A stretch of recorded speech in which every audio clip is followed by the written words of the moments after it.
wabarakatuh. Berjumpa lagi dengan saya Khairul Ikhwanuddin yang akan membimbing kalian dalam pembelajaran kebaharian. Untuk di lain pembelajaran saya mengampu geografi tentunya. Untuk kelas 12 juga paling pasti kalian sudah kenal dengan saya, terutama yang jurusan IPS, dan saya ucapkan salam kenal dengan yang jurusan IPA ya. Mari kita bersama-sama belajar ya. Mari kita tetap semangat untuk menuntut ilmu. Oke. Baik, mari kita mulai pembelajaran kebaharian kita pada pertemuan hari ini. Waktu kita 1 jam pembelajaran ya. Jadi maksimalkan waktu kita dalam pembelajaran pada hari ini. Materi kita yang pertama yaitu tentang fasilitas dan peralatan kelautan. Tentunya sudah tidak asing lagi bagi kalian semua ya. Kalau kita bicara tentang kebaharian, pasti orientasinya berada di pantai ataupun laut ya. Sejak kelas 10 dan 11 saya rasa materi-materi kebaharian sudah kalian pahami, sudah kalian mengerti, dan kita lanjut di kelas 12 ini dengan materi-materi yang baru tentunya, dan saya rasa kalian bisa. Fasilitas dan peralatan kelautan itu adalah materi kita yang pertama ya. Kapal sebagai alat transportasi laut tentunya sudah mengalami perkembangan yang sangat luar biasa sejak zaman dahulu hingga sekarang. Pengertian kapal secara umum adalah sarana angkutan yang bergerak di permukaan air. Bentuk kapal merupakan tempat bernaungnya beberapa orang yang akan tinggal untuk sementara di atasnya ya, untuk melakukan suatu kegiatan. Adanya bermacam bentuk pekerjaan dan benda-benda kerja yang ditangani awak kapal akan mempengaruhi bentuk dan pembedaan kapal tentunya. Benda-benda maupun orang-orang yang berada di atas kapal tersebut, diantaranya awak kapal maupun penumpang kapal, akan menuntut kenyamanan selama berlayar. Alat transportasi laut yang pertama kali dipergunakan oleh manusia pada zaman dahulu kala atau prasejarah adalah sebatang kayu yang diapungkan di air. Sebatang kayu yang diapungkan di air. Sedangkan untuk mengayuhnya digunakan tangan atau batang kayu yang panjang. Nah, itu zaman dulu. Hal ini menyebabkan manusia sadar dan berpikir untuk mengubah kayu dengan merancang lubang di tengahnya untuk duduk agar tidak terguling saat menaiki. Nah, ini adalah cerita sedikit dari sejarah terbentuknya sebuah kapal. Perkembangan transportasi laut terus dilakukan oleh nenek moyang kita ya, dengan membuat ranting atau gelagah yang diikatkan berjajar. Kemudian rakit diberi layar yang kuat untuk menada angin, dan angin akan mendorong perahu rakit supaya bisa melaju di air. Nah, ini tentunya sejarah kapal yang sangat sederhana sekali pembuatannya ya. Pada zaman dahulu sudah ada alat transportasi air ya. Perkembangan berikutnya adalah perahu cadik yang dibuat dari bambu atau kayu dipasang di kiri dan kanan perahu seperti sayap ya. Tentunya kita bisa lihat kalau kita pergi ke pantai ada perahu ya, yang kanan kirinya biasanya dikasih sebuah kayu ya seperti sayap.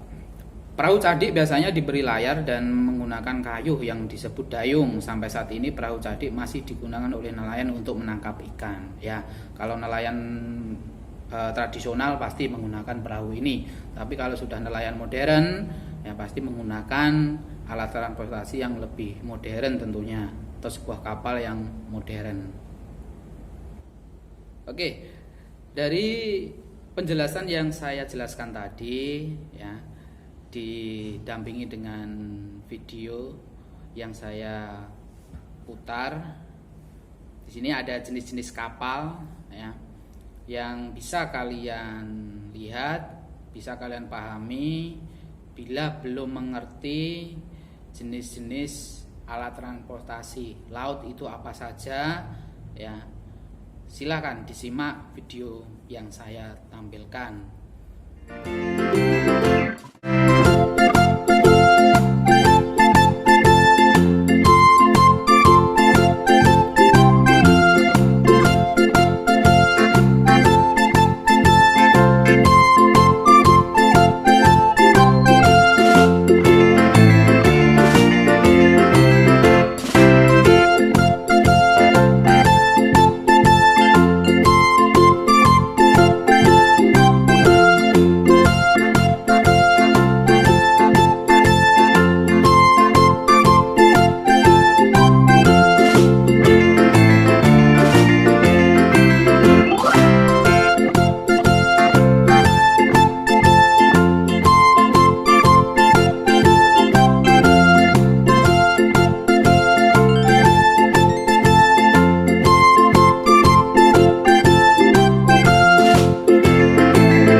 Baik, bila sudah paham tentang materi yang saya sampaikan, kita beranjak ke penugasan.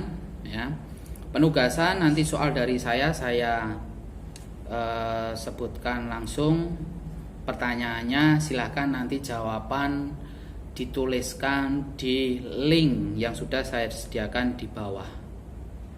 Pertanyaannya, soalnya cukup satu saja untuk pertemuan kita hari ini.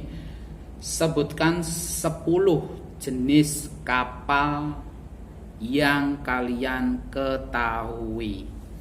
Saya ulang, sebutkan 10 jenis kapal yang kalian ketahui. Silakan jawaban dituliskan di link yang saya sediakan di bawah dan dikirimkan. Terima kasih atas perhatiannya. Cukup sekian dari saya pada pertemuan hari ini. Sampai bertemu di pembelajaran minggu depan. Assalamualaikum warahmatullahi wabarakatuh. Semangat.